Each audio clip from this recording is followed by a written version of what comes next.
One thing that I heard recently was that you had started, between the end of Terry and the beginning of Steve Canyon, you really weren't sure what you were going to do. And you had even thought of doing a Sherlock Holmes strip. Is this true? The Sherlock Holmes strip came into the scene at that time, but not for the reason that you outlined. Field had been offered Sherlock Holmes as a feature, as a strip. And when I heard about it, I told them that if they didn't do it the way I thought it should be done, then I was going to quit. Some silly thing, you know, at a dinner party. They said, all right, put up or shut up. How would you do it if you were going to do it? So I sent 2 strips to Harry Baker, who was then head of the syndicate, of Holmes in his digs at 21.5 Baker Street. And Watson was there, and knock on the door, and Mrs. Hudson was at the door, and said, there's a lady to see you, Mr. Holmes. And you saw the lady in the background, very handsome dame, and dressed in the period, of course. And the second strip picked right up from there, and the lady came in and said, she said, Mr. Holmes, my name is Lady Hootenanny, whatever. And she said, I must confess to you that I have just committed murder. Oh. And Holmes said, Madam Hootenanny, you have just committed 2 murders. And then Harry Baker said, yeah, what happened? That's all, I just did 2. I'm waiting now to hear what happens. I told him that this is the way it has to be. Right. But this was never done with the intentions of my doing it beyond those 2 strips. This was just to set the tone. By the way, they never bought the material, so these things just became collector's items. Harry Baker kept one of them, and I think Marshall Field has the other. No. But I'm not sure where they are. There never was a really successful Sherlock Holmes. No, they sold it to somebody, to some syndicate, and they ground it out like sausage, and it just didn't go. Oh. Actually, I think probably the relative of Holmes, or Conan Doyle, it would have been a nuisance. You know, people like that can get in your hair the way the Edgar Rice Burroughs people got in. I think they were into Russ Manning's hair and everybody else. They wouldn't let them do Tarzan. Oh, yes, very strict guidelines. Yeah. Which, by the way, is their business. It's not none of my business. But that's what drives you nuts. That's why Andreola was no longer doing Charlie Chan. You know. Oh. It was wasn't worth it, said Andreola. Hmm. Now, one of your skills was being a storyteller that kept everybody in suspense, waiting to find out what happened. This goes back a long way with you, doesn't it? Oh, yes. The first tangible use of the device was when I was counselor in a Boy Scout camp, and I had charge of the evening programs. And the one way to keep the little characters, at the end of the evening, I would always tell them one segment of a story, just like Scheherazade trying to save her neck. I was trying to save my neck, too. Except it always ended on this note, such as I just told you. Mm. So they had to come back to next night's campfire in order to hear what happened to whoever. And I had all day, the next day, to cook up something further, just to advance the story. And I do it every day, still at it. Your work is fun to you, though, isn't it? Oh, yes, it has to be, Shel. If it weren't, you'd go out for a gourd, you know.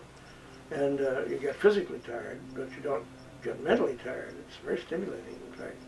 And it better continue to be stimulating. If you allow it to be otherwise, then you deserve what you get. You're the youngest 75-year-old I know.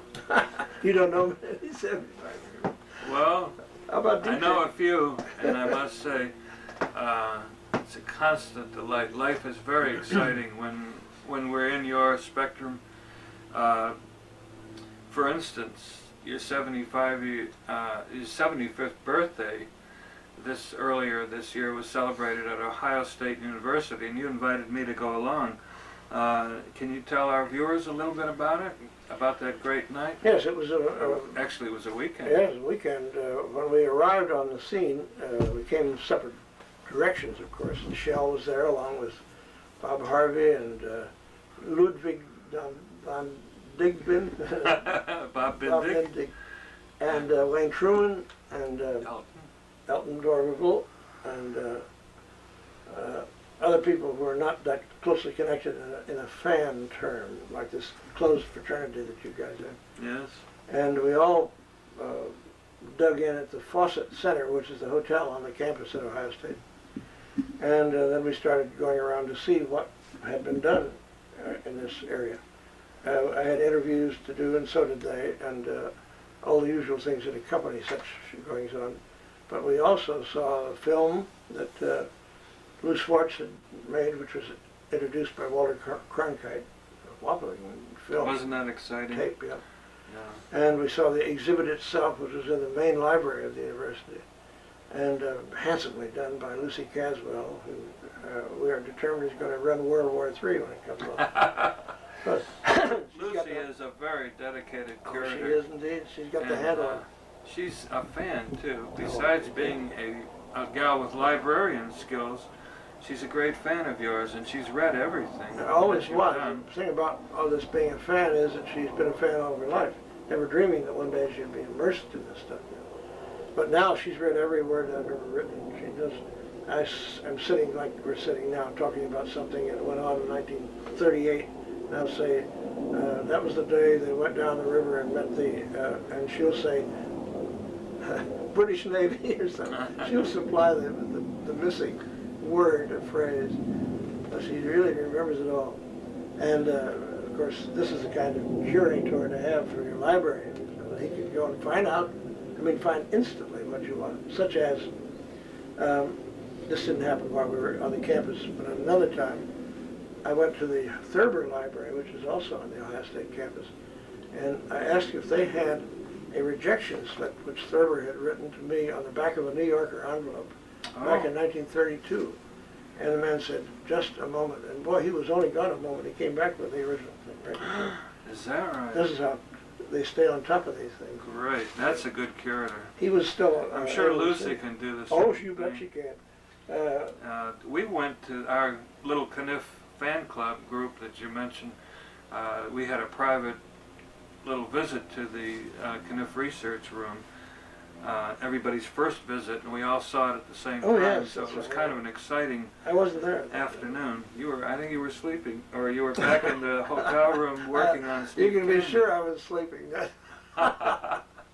Whenever the opportunity arises, this is one of the things about trying at least to stay as young as you can, is that you simply can't stretch the energy.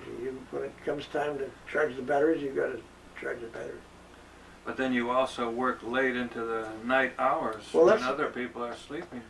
One reason for doing that is not only because you can stop when you need to, but no interruptions, or no telephone calls, no anything. I don't even turn on the television because it's too disconcerting. I listen to the radio a lot late at night. Radio out here is not all that inspiring. In New York, you can get good radio all night long. That same afternoon that we visited the library, we saw some albums that Lucy had requested, your friends and associates and peers. Each one had done a separate page, and in that book we found a kind of a nice fan letter from a fellow fan who's a pressman at I think it's the Greater Buffalo Press, that prints all the Sunday comics. Yes. And he's worked for them for years, and his name was Bruce Clark. And she told us that this guy was a real fan, and that he was just like us. He loved your stuff just as much as we do.